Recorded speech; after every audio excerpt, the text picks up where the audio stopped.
Hello everyone. Welcome back to my channel Code with Vinay, where we deep dive into coding concepts with practical examples. Today we are taking a closer look at Hamming numbers but with a twist.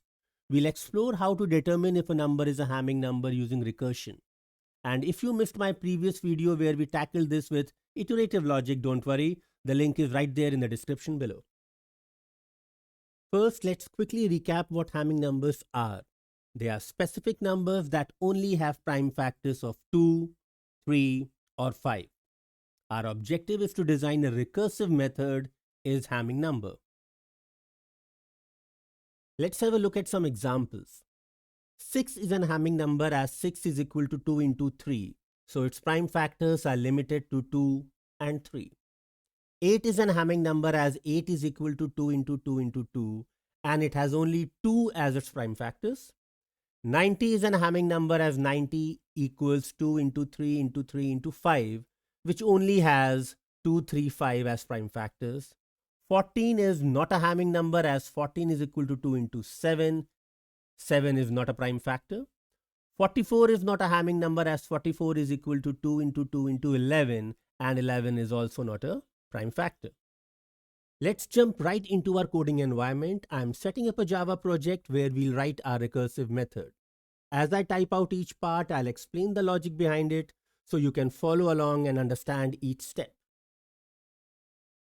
Here we are in our coding environment. We have a class Hamming number recursive with an empty main method.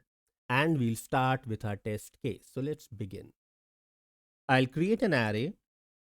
We'll call it test numbers. And I'll initialize it with our examples, that is 6, 8, 90, 14, and 44.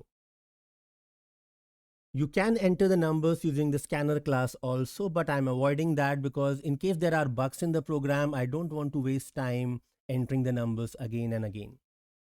Next, we loop through all these numbers, and for that I'll use the enhanced for.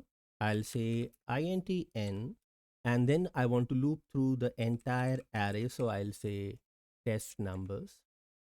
And within the loop, I'll test each of these for being a Hamming number using the method is Hamming number. So for that, I'll say system.out.println, and then I'll simply say is n a Hamming number. And then that will be followed by the result returned from our method, that is Hamming number, and we'll pass the number n. So this takes care of our test case. I have made a detailed video on the enhanced for, and in case you are interested, you can find the link in the description below. Now we'll move on to the core logic. And for that, I'll define my method is Hamming number. So let's go up, and here I'll say public static boolean, and we'll call it is Hamming number, and let's say the argument is n. So this method is Hamming number will take an integer n and return true if it's a Hamming number or false otherwise. Next, we tackle the base cases. In recursion, base case define when the recursion should stop. For Hamming numbers, our base case is when n is 1. Since 1 is always a Hamming number, we return true. Therefore, I'll write if n equals 1, return true. Also, if n is less than 1, it can't be a Hamming number. And therefore, we'll write if n is less than 1, return false. Now for the recursive part, if n is divisible by 2, 3, or 5, we recursively call is Hamming number with n divided by 2, 3, or 5 respectively. This breaks down the problem into smaller ones, inching closer to our base case. Let's divide by 2 first. So we'll check. If n is divisible by 2, if n is divisible by 2, that is if n modulus 2 equals 0, we'll say return, and then we'll make our recursive call.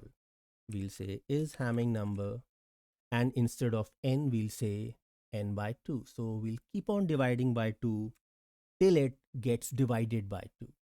Once this is done, we'll do the same thing with 3 and 5. So I'll copy paste. I'll make it 3 at both the places. Then again I'll copy paste and we'll make it 5 at both the places. If n is not divisible by 2, 3 or 5, it's not a Hamming number. That is, if we have reached line number 10, that is the current line, we'll simply say return false to indicate that it's not a Hamming number. Let's pause and think how this recursion flows. Imagine it as a tree where each branch represents a division by 2, 3 or 5. We keep branching down until we hit 1, where we can confidently say we have found a Hamming number.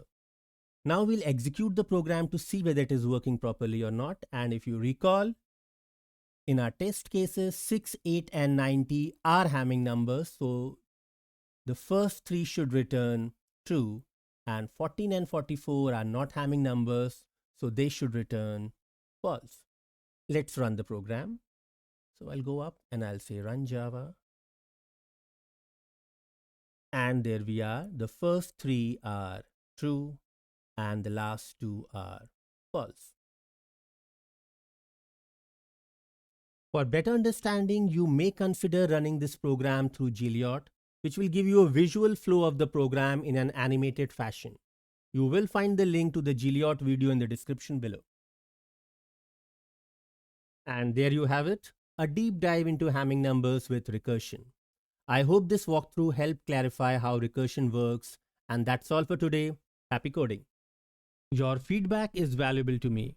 I want to make sure that my videos are clear and helpful. You can follow me on the internet on any one or all of these channels.